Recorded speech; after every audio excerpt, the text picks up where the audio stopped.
Hello everyone, welcome to GSS Core. This is Ajay Shah, and today in our series of pathways, we have two important speakers. The first is Mr. Ashutosh Kulkarni, who has secured All India rank 44 in UPSC 2019. And then we have Piyush Kumar sir, who is an expert faculty in GSS Core for history optional. Welcome Piyush sir, welcome Ashutosh to GSS Core. Thank you, Ajay. Thank you. Fine. So Ashutosh, first of all, congratulations from the team of GSS Core. Thank you very much. So Ashutosh, the first question to you, whenever we have to decide the optional subject, what are the factors that has to be taken into account before deciding any optional? There are 2-3 things. First of all, there should be a general liking. You should have some natural inclination towards that optional, because the study of optional is almost of a post-graduation level. So unless you have some very good inclination towards that subject, it becomes difficult to study. Second thing is, in terms we call it the efficiency, the input is to output ratio. How much am I giving and am I getting the desirable output? So in that optional, how much is the syllabus? Is that possible to be studied in 6-7 months? And how much input should I give so that I can get a desired output of 300 plus marks? And the third and the most important is the general survey of the questions that are asked, the general marking pattern for that optional, and the coaching that is available everywhere. Because many times the optional may be very good, but it may be so obscure that nobody be able to guide you. So these 2-3 factors are important. Okay, fine. Piyush sir, there is a general apprehension among the students that history is an optional subject which is quite bulky, quite complicated, and a lot of facts has to be memorized with the history. Can you please answer this, sir? Yeah, that's very true. I think when it comes to this particular option, before I begin, first I want to congratulate Ashutosh. Like, I'm so happy for him that he secured rank 44 in this attempt. So, Thank you, of course, it is just because of his efforts and hard work that he secured rank 44. And yes, Ashutosh started raising some of the points that your interest is very important. Like, of course, every subject that you have been choosing, like, of course, as an optional paper, your interest matters a lot. When it comes to history, there is a great misconception that this subject is very bulky and vast. So I think, but in fact, I prefer to say that this is a misconception. The reason lying in that, sometimes what happens, people are not able to understand the real nature of the subject.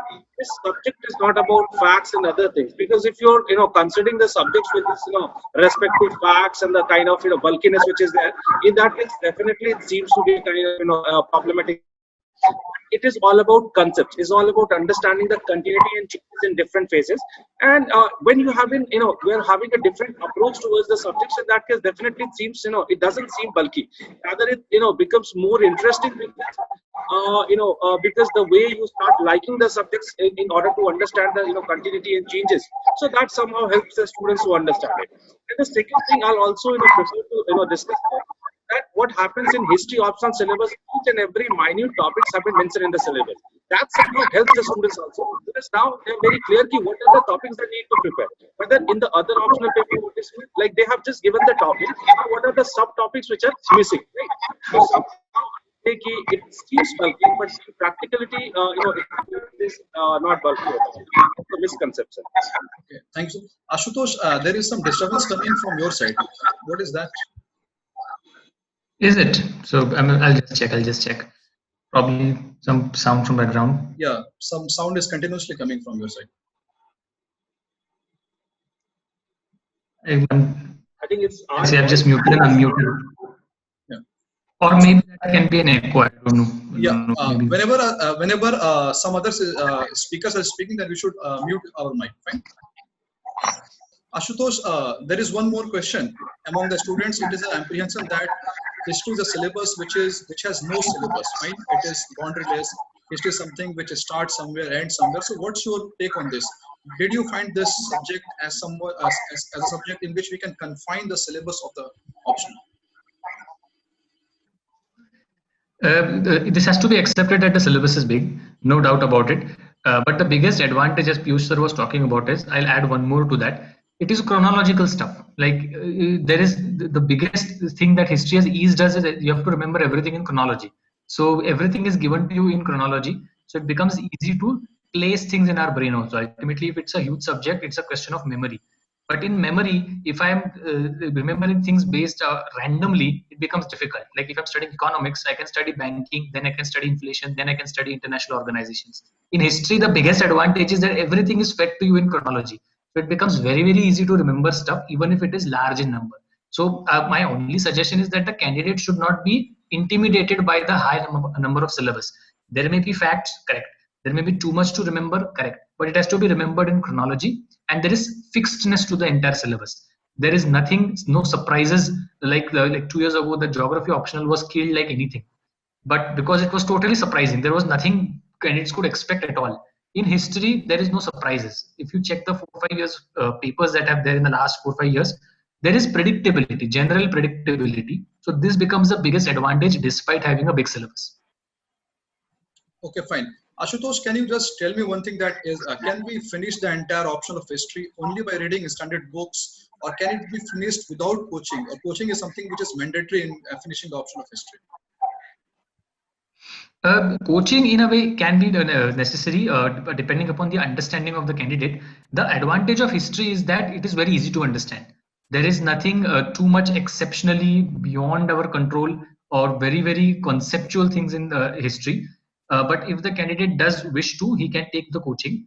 But I would suggest that if say other optionals require about 6 months to complete, then an entire reading of the standard books, history may require maybe about 8 months. So there is a lot of time that is definitely required. So I would definitely encourage the candidates to start early to ensure that things don't mess up at the last. Okay, thank you. Piyush, sir, tell me one thing. If someone has to join the option of history, say after 6 months, so what he should do now to develop a kind of foundation or a kind of bedrock to prepare for this option of history? Well, one thing as I told you, Ajay, that what happens now, like there is a great misconception regarding history that it's, am I audible? Sir, little louder, sir. Little louder. Okay, ma'am. Okay, now am I audible? Is it okay now? Yes, sir. Please speak. Right. So as I told you, that there is a misconception that it is full of facts and figures. Like, and that's the real problem with this particular optional paper.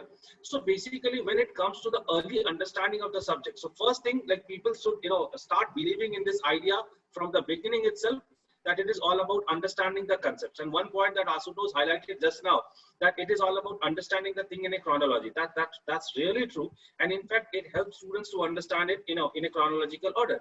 So when it comes to early understanding, I think that they must begin with the old NCERTs, where still I do not find that any book, has been written so far, which is trying to emphasize a lot on the understanding of the subjects.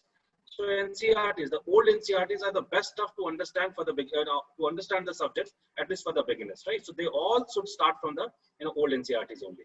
All the three paths, right? Ancient, medieval, and modern. Okay, fine. Ashutosh, you are yourself a mechanical engineer, and we have seen that majority of the people here are from mechanical or engineering background. So how did you find the subject when you jumped directly from the stream of technical to such a stream of history? What was your experience in that? Sir, the biggest advantage of having a subject in social sciences is that it is very quite easy to understand, because once you have done a technical subject like engineering, like after like solving triple integration in mathematics, history or any social science subjects are relatively easy to understand. So not just history, but even sociology or anthropology or such kind of subjects, a candidate for engineering is very easily able to grasp these subjects. The change is a little bit different. The change is that in engineering, it is very, very to the point, because it is with mathematical precision. In any social science subject, since it is humans and human emotions involved, you will have so many angles to the same event. There is a lot of thinking that has to be done about various perspectives to the same event. So even in history, we have social history, political history, religious history, there is art and culture. So there is the same event or the same thing, but then it is studied with so many angles. So that is the change of thought process that maybe an engineer has to bring with himself. But apart from that, learning history for an engineer is quite easy. Okay, fine. So learning history is quite easy from someone who is from technical background.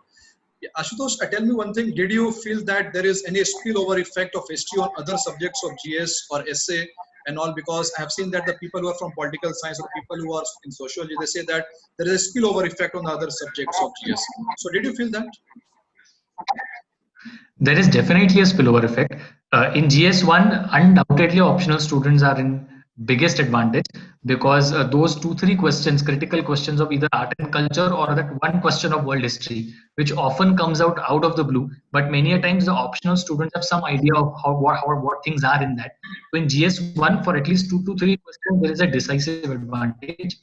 For essay, there is an advantage because I personally had this thing since this was my fourth try. I've written so many essays for so many years.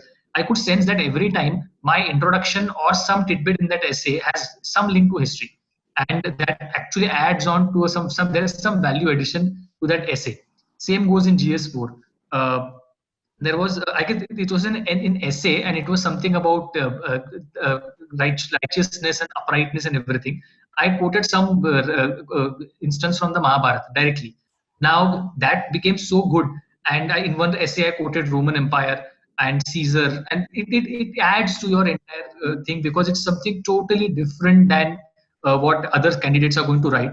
And these years, the biggest advantage is in the prelims because in art and culture, the questions are so odd and so off the track, but sometimes it is the optional students which are at a very decisive advantage, at least for 5 to 6 questions. And in prelims, 5 to 6 questions advantage is a huge advantage these days because people miss out by barely 1 mark.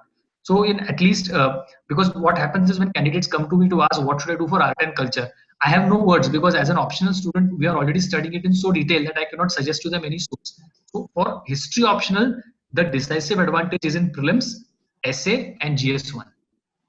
Okay, thank you, Ashutosh. Piyush, sir, tell me one thing, that whenever we choose any subject, interest is the prime factor, that we should have interest in that subject. How do a student can decide that he is having interest in history or not? Can someone on the basis of NCERT books of class 6 to 12 can decide that yes, he is having a genuine interest in history, or the history optional is something which is quite bigger than those NCERTs? That's a very good question, Ajay. And I must tell you that, whenever students are approaching to me that what optional they should opt for, I always used to say one thing, this is, totally your own decision. Because look, this is the, optional paper with what you are going to write your examination. It's all about your career. And that is why you should not ask somebody else that what optional you should, opt for. So what I normally suggest, like initially you start preparing for general studies, right? And when you go for general studies, like in that case, you almost all start studying all the papers. You start studying history, then geography, then economics, right? The social issues and many other things. So like by that time, you start developing certain interest in certain areas, right? So of course, if you have interest in history, in that case, you'll start, developing interest, and then you can think, okay, this is a subject with what I can, spend some more time. I can read it on any time. So this is how you need to decide by your own that yes, I'm comfortable. Well, this is just one parameter. So of course, if you are having much doubt that what optional you should go for, in that case, these are some things which are very important. But at the same time, I'll suggest one more thing to you, or I'd like to discuss one more thing here, that when it comes to optional paper now, like of course there are certain other trends that also you should notice, that what kind of results you find every year, what is the level of standard questions being asked in the examination, right? To what extent, after reading the NCERTs, just try to see the questions of the optional papers and try to find out, try to, somehow, comprehend that, what kind of adjustment you can make with the subjects. Do you feel comfortable, while attempting the questions, these questions after this basic study only? And the third thing I'll say, that what kind of materials are available for this, right? Because if you do have easy material available in forms of coaching material or in forms of book, like, but that you have to make sure that the materials are easily available, and you can shortlist the important one out of them, that your preparation should be easy, right? So these are the criteria that which should be followed before choosing the optional paper. Okay, fine. Ashutosh, tell me one thing. I'm making one claim that a student of history, he should not study anything in the world history in the GS. He can leave art and culture. He can leave post-independence history. He can leave modern India in the GS paper means. Is it true? Or you'll have to put some extra effort in that? It is true. The reason is because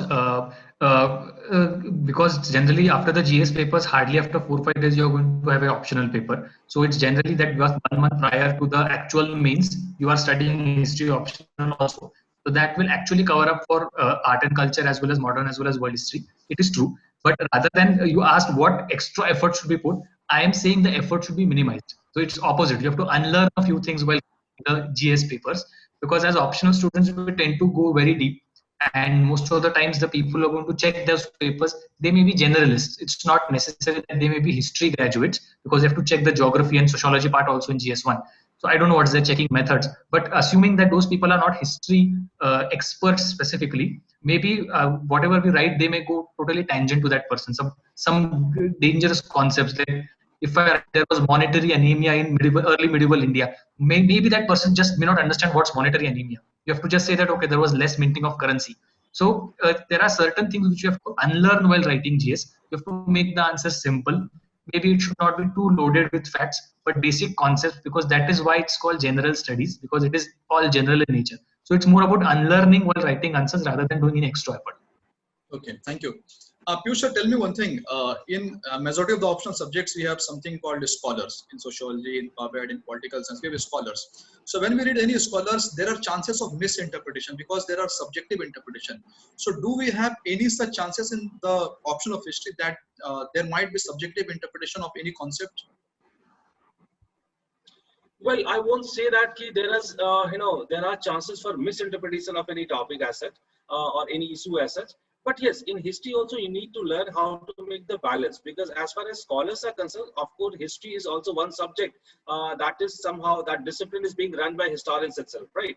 So I think history is nothing without historians. So scholars do play a very important role here as well. But I think that chances of misconception or misinterpreting the things, that is not possible here. The only thing which you need to balance here, or you need to you need to keep in mind here, that you need to make the balance out of all the different kind of statements or the arguments which are there. So that is a different way of understanding the thing here. Like, it's, of course, there are no chances of misinterpretation like it happens in the other optional papers or the scholars. Basically, it comes to the theory parts. When it comes to the theory parts, so these are the problems there. So I think there is no as such theory that we need to understand in history or learn in history. So, sir, this must be the strength of this optional, if there is no minimum chances of misinterpretation. What do you say? I do say that this, yeah, this is a good point. Like, sometimes if you have studied, with seriously UPA, this optional paper, in that case, I think the chances are not there. Yeah, sometimes what happens, people or students or aspirants are getting problem when the statement-based questions are coming. But, I think it's not necessary that always you are knowing that who has given the, statement. What is important to understand the meaning of the statement, and I think it's not very tough to understand the meaning of the statement. And if you have comprehended the meaning of the statement, in that case, you can write the answers without referring the name of the person who has actually given the statement, and that hardly matters. That is, once you have prepared this optional paper just for 4 months or 5 months, let us say 6 months, then UPSC evaluators are also not expecting from you that you should know the name of all the scholars or the the historical personalities as such. So I think these are not the complications in history. So that's the best part. Yeah, that's true. Okay, fine. Ashutosh, can you just explain for a layman, someone who doesn't know anything about the option of history, some good sources of history books and little brief about the syllabus of this option? Okay, there are 4 modules in this entire paper: ancient, medieval, modern, world. So I'll go one module wise quickly. In ancient, everything starts from the Stone Ages, Paleolithic age, right up till to about 12th century CE, that is early medieval times. That is the big coverage of ancient India. In all of that, the sources that used primarily was, of course, R.S. Sharma, old NCERT, quite compulsory. So R.S. Sharma, the old NCERT. I used IGNOU, BA IGNOU. It's a good coverage for the entire stuff. And of course, Upinder Singh. There is no substitute for Upinder Singh for ancient India. It's a brilliant book. And it also covers a part of early medieval India also. For medieval times, we have the 2 NCERTs of Satish Chandra for Delhi Sultanate times and the Mughal times. Then we have BA IGNOU notes for Delhi Sultanate as well as Mughal times. They are also quite good. And the 3rd volume for J.L. Mehta, which deals with more cultural and other administrative aspects of the Sultanate as well as Mughal times. That much I did for the medieval times. In paper 2, the first module is modern India. It starts with about 18th century till up till post-independent times. The basic is Bipin Chandra's old NCERT. That will create the base for it. Then Shekhar Bandyopadhyay's Plassey to Partition. That's a great book for having it. And I also referred Grover and Grover for some basic facts that are there in that. And for world history, the base that was created for me was by the book by Ranjan Chakravarti. That's a brilliant book written by him. And Norman and Love for generally First World War and post Cold War and all those stuff. These are the two books that are the defining ones. And apart from this, there are some standard notes that are available in the market. Those can also be referred for some value addition. Fine, thank you. Piyush sir, what is the right time to start answer writing practice for history optional? Can someone start from the day one itself, or there has to be some substantial portion? Yeah. I think when it comes to answer writing, I think people should start from the beginning only, right? Because answer writing is such a thing which is not going to improve in just one month or 2 months as such. So once you start reading the content and you start seeing the questions of previous years, from there only you can try. And in fact, if somebody is there to evaluate your script, that's very good. And if somebody is not there, even though, you know, after reading one sort of content, and then you try to write something on the same content, right, and then try to evaluate by, you know, yourself that what are the things which that you have missed, what would be the best way of presenting this, like, you know, try to read your answers, you know, by your own, and try to understand, does it, you know, convey the ideas as perfectly or not. So these are the few things that you need to, you know, consider. And that's the reason, because of what I'll prefer to say, yes, just go for answer writing from the beginning only, because that is the best part or best time to gain confidence in writing. So you must try from the beginning only, because once you'll start writing, suppose after the pre, or once, you know, mains is approaching, that times it seems bit tough, you know, to comprehend the things, the, you know, technical things for the answer writing. Ashutosh, normally aspirant, they go for notes making. Fine. In all the subjects, we go for notes making. But when it comes to the history, take the example of ancient India or medieval India. Making notes is just like making a Xerox of entire book. So what's your experience in history optional? Is it the same thing in optional also? Or I don't think so. It's because generally there is a ratio of 1:10. So if a book is of 500 pages, your notes should ideally be about 50 pages. It is possible. You can just use bullet points, crisp sentences. You don't need to expand it in the notes. So it can be very short, and it can be used in bullet points so that it can very well fit in the memory. What I did was that I prepared electronic notes. There is no one book which is totally used for that module. Like even for ancient, I have to refer 3 books. For almost every module, I have to have 2 to 3 books. I cannot underline in every book, and just before the exams, I'll have a heap of books, and I'll just waste my time turning pages. So as typical as an engineer, it is inefficient functioning. There's too much of input and hardly any output. So the best part is to have notes. I preferred electronic notes because I could sync them on my mobile, tab, laptop, everywhere, because they are stored on the cloud. They can be edited very easily, and they can be carried easily, because generally people travel for the mains somewhere in Mumbai, Delhi, or any other place. They have to carry so many books with them for revision. Electronic notes are the easiest to carry. What I did for notes writing was the basic concept. If the point is there in the syllabus, there is basic concept. Then the main description, the facts related to it, the contrary points to it, because examination is always about critically examine or something of that sort. And as Piyush sir said, historiography. What are the historians' views in that? Many a times you will find that while writing answers, it is these quotes by historiography historians that can actually serve as a great introduction to that answer. So I generally have such kind of things prepared in my notes. So it is very good. For example, like I prepared a note for Upanishads in ancient India. Now I know for sure that there is a quote by Swami Vivekananda which says that Upanishads are the Bibles of ancient India, and that is where the entire enlightenment comes from. I can just start my answer with that in any paper. It's just totally relevant when the question on Upanishads comes. So while preparing notes, think from as if it's your answer.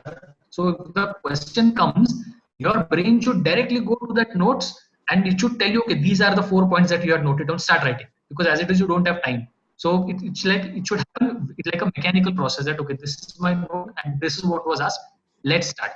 So prepare notes in that way. It is possible to shrink the notes. It's not. It is very much possible to have crisp notes, and the candidate should. I personally say that should have electronic notes. Fine. Piyush sir, if you see the optional subject or the entire syllabus of UPSC, then we find some portions as static, some portions as dynamic. So do we have the same thing in history optional, dynamic plus static? Well, I won't say that, the history is very dynamic like the other papers. The way current somehow gives, inputs in the other optional papers. In that way, you won't find any kind of input of current in the, optional paper. But yes, one thing that is pretty sure that every discipline that we have been learning, right, there is some utility of the subjects in the current times. So when you have been reading history, there must be some utility, right? So that's the reason because of what almost every university includes this particular discipline in their curriculum. So the reason is that you should have the sense of linking the things that you have been learning for past with the current also, right? So it's not necessary that they have linked it, but suppose, Asutosh was saying there's something, for Upanishad, he read something that was given by, that statement was given by Swami Vivekananda. So look, Upanishad has been now linked to Swami Vivekananda, right? Though there is some more deep connection between these two, it's about Vedantic philosophy and all. But even though, if like suppose what I suggest to the students, suppose you are writing any answer on social reformation movement in modern India. So if you cannot understand or you cannot link the social reformation movement somewhere in 19th century to the condition of women right now, in that case, I think you are not somehow doing the justice with the paper. So that idea should always be there in your mind that, what is the utility of the subject, that whenever you have the possibility to link it with the current, right, always go for that. So in that way, we can say it's still, you can connect the past with the present, and that is the best way of, expressing yourself. So that is that's the, thing that you should keep in mind. And that shows that how much, understanding or what kind of understanding you have actually grasped for the subject. So that's a very beautiful part of history. Fine. Ashutosh, how many tests are sufficient in part of test series for this history option? I say you should be writing per module. If there's a module, maybe a test for ancient, test for medieval, there should be at least 2 papers you have to write per module. And for full portion, there should be at least 4 full portion tests that you should be giving. So that should be the will give you a good feel, a good hang about what the paper is. Okay. Ashutosh, is there any scope of diagram, pictures, and all in history optional? What's your experience in that? Too much scope, because what happens is in history we just go on writing, and then that examiner also, we have to think from his psychology. He's just reading one paper after the other. So rather than writing 10 things, if I just show it in one diagram, which will also require less space, but it will be a refreshing thing for him. I'm not saying that every answer should have a diagram, but a refreshing stuff for him, that okay, this is something different that I'm seeing. Now, supposedly a question is asked about, tell us about the concept of a kingdom in Chanakya's Arthashastra. Now I'll just say, okay, there is Saptanga Rajya, 1, 2, 3, 4, 5, 6, 7. I'll just have the king in between, 6 arrows. Okay, these are the 6 components with Chanakya. End. I have not even mentioned anything, just words, 6, 7 words. But in simple diagram, that examiner will get refreshed that okay, he understands at a glance that this candidate knows what he's writing. He has studied well, and he has made the task of the examiner easy. So more easier the task of examiner, more easier he will give you out marks from his kitty. Fine. Ashutosh, we have covered almost all the questions from history option. Would you like to say something apart from this? I personally feel that whenever I also had met so many friends who were giving optional, we compared papers. The difference main is that everybody writes average answers. The point is, from where do we differentiate an average answer with a good answer? And that is where the entire problem starts. The problem is that we don't focus on facts. In ancient and medieval, there are 4 sources: archaeology, epigraphy, numismatics, and literature. There are so many facts around, but we don't quote with facts. We just say that Ashoka ran welfare state. It's correct. Galat kuch nahi hai isme. They will give you marks, but they will give you average marks. But the moment I say that yes, the major rock edited Girdhar, Ashoka says, Sabba puja mama putte, all people are my children, and hence his was a welfare state. The examiner has very little scope of cutting marks because he knows that you know what you're writing. History works on facts. Analysis comes later. Even in modern and world, nobody's going to ask you whether the event happened or not. But there, the event actually, there are so many events happening. There are so many views of historians. Those facts should be coming there. Or if I only say that, okay, civil disobedience movement was a big movement, a bland statement. But if I say that it was Bombay Chronicle who published its newspaper on 12th of March 1930, said that Dandi March is by far the biggest public uprising after 1857. Now you are conveying what you want to say. Now that examiner knows that you know that you have read it well. So facts is the basis of everything in history. that is what is going to differentiate a normal answer with a great answer. The examiner can't stop giving you 12.5 marks out of 20 if you're writing such stuff. Fine, fine. Piyush sir, one more question to you. We have seen that nowadays lot of controversies are going on there. Like people are saying that with the change of government, history changes or the interpretation of history changes. So an UPSC aspirant, should he keep these things in mind like liberal perspective, Marxist perspective, socialist perspective, rightist perspective? What's your advice on that, sir?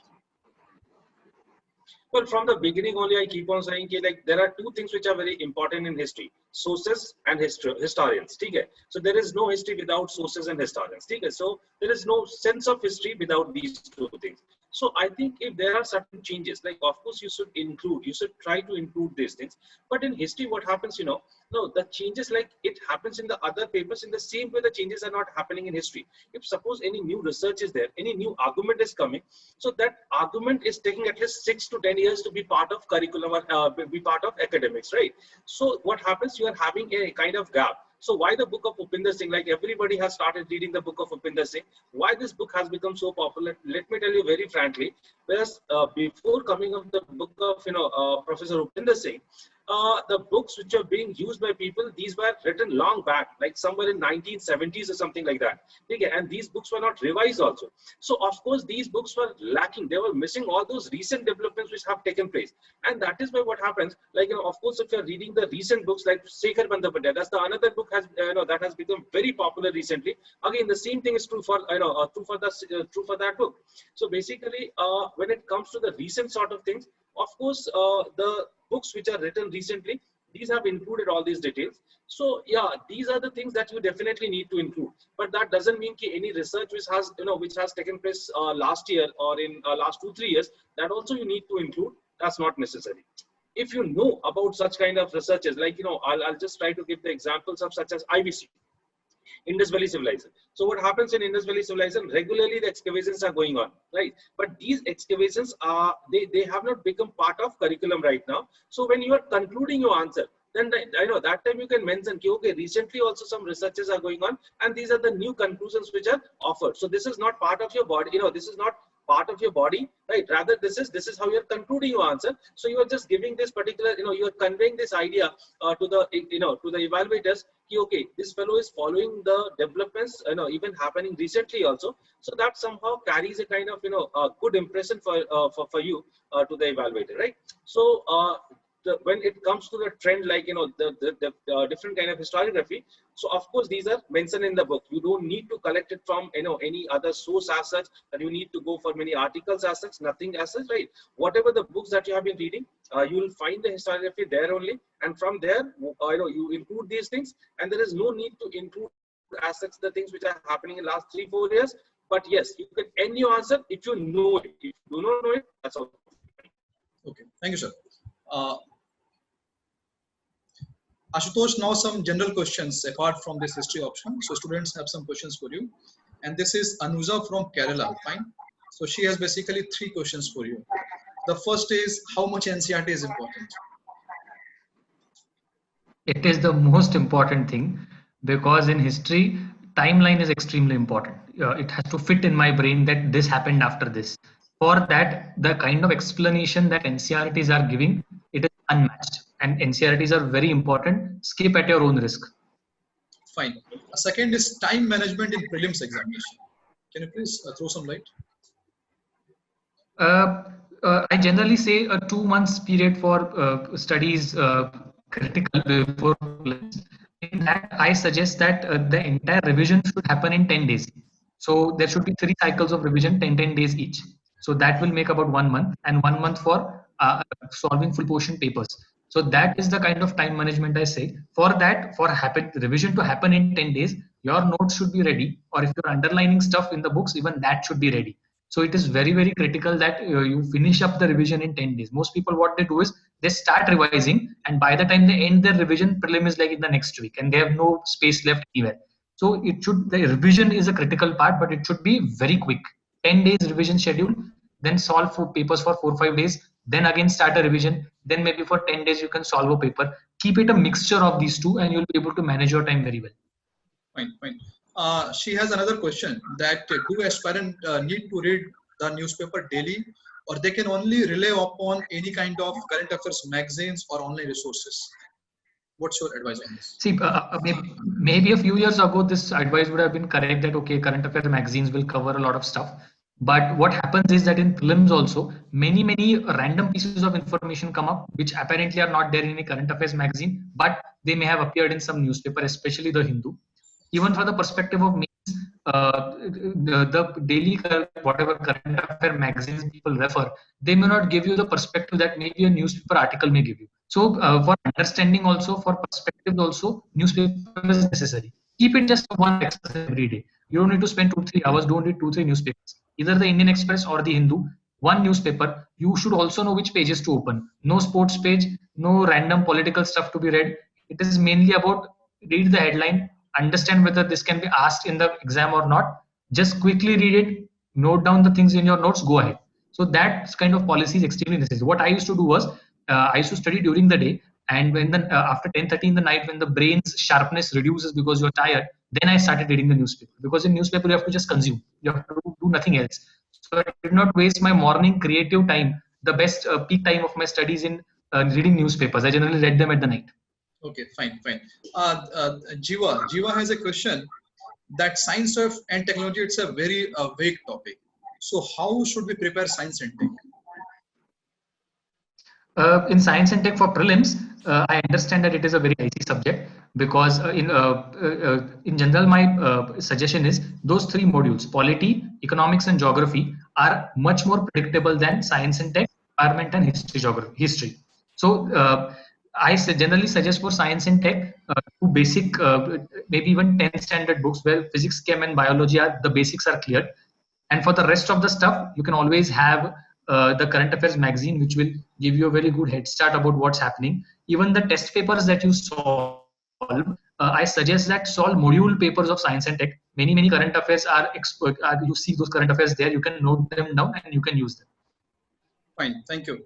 There is a person called Krishna Pal Yadav. He is basically from Madhya Pradesh. पहले तो उसने आपको एक कविता dedicate किया है, मैं आपको सुनाई देता हूँ. इस नदी की धार से ठंडी हवा आती तो है, नाव जर्जर ही सही लहरों से टकराती तो है, एक चिंगारी कहीं से ढूंढ के लाया दोस्तों, इस दिए में तेल से भींगी हुई बाती तो है. Now his question is that prelims में बस 50 दिन बचे हैं और मुझे इन 50 दिनों में क्या पढ़ना चाहिए और क्या नहीं पढ़ना चाहिए. Okay, so my suggestion is very clear. Hindi में ही बोलता हूँ उनके लिए. एक मॉड्यूल एक बुक प्रीलिम्स के लिए, मतलब ये भाई वो भी नहीं करना. Lakshmikant for polity, Sriram for economics, maybe Shankar IS for environment, history के लिए spectrum, Nitin Singhania for art and culture, geography के लिए 11th 12th NCERT. One module, one book, clear करके वही वापस पढ़ना है. So उसकी 2 रिवीजन वापस पढ़ना है. Only then the brain will remember stuff. And solve test series at least 15 full portion papers. मैं उसमें ये भी एक बात बोलता हूँ, बहुत सारी टेस्ट सीरीज होती हैं जो ऑल इंडिया मॉक्स होती हैं, या there are many online test series जहाँ पे रैंकिंग देते हैं वो आपकी. अगर मेरा ये कहना है कि मार्क्स मत रहिए टेस्ट सीरीज के लिए, क्योंकि टेस्ट सीरीज में प्रॉब्लम ये होता है ना कि डिफिकल्टी लेवल वेरी हो जाती है तो मार्क्स भी वेरी हो जाते हैं. तो वो मुझे 50 मार्क्स आना टेस्ट सीरीज में इररिलेवेंट, क्योंकि I don't know what's the difficulty level. तो मेरा ये कहना है be insistent on the rank. अगर 5000 से ज्यादा लोगों ने वो टेस्ट दिया है और आपका 500 के अंडर रैंक आता है, that means you are in a very good strong position to clear that prelims. तो मेरा ये कहना है कि ऐसे टेस्ट सीरीज हैं जहां पे ज्यादा लोग टेस्ट देते हैं और उनमें अगर आप 3 digit रैंक ला पाए, provided 5000 plus people have given those paper, it becomes a very good indicator that you are in the competition. तो अगले 50 दिनों में सिंगुलर रिवीजन, सिंगल सोर्स की रिवीजन और पेपर्स, इतना ही करना है. Okay, fine. So Ashutosh, we would like to wind up this session. Your last words to the students, and Piyush, your last words also. I guess I'll ask Piyush sir to, he's a senior one. So your last words to the students. No, Ashutosh, I think now you are having the legitimacy to speak up the last word, and in fact, it always motivates students, right? So just go for it. There's no problem. Your suggestion matters. So go for it. Specifically, this is about history optional. I'm saying that a healthy 6 to 8 month time should be kept up and study well, reduce the notes, compress the books into 1:10 ratio, have notes, and prepare, ensure that your optional is finished before prelims. Because after prelims, you'll be under so much pressure for GS and essay that you will not be able to complete anything of it, and your brain will not accept it.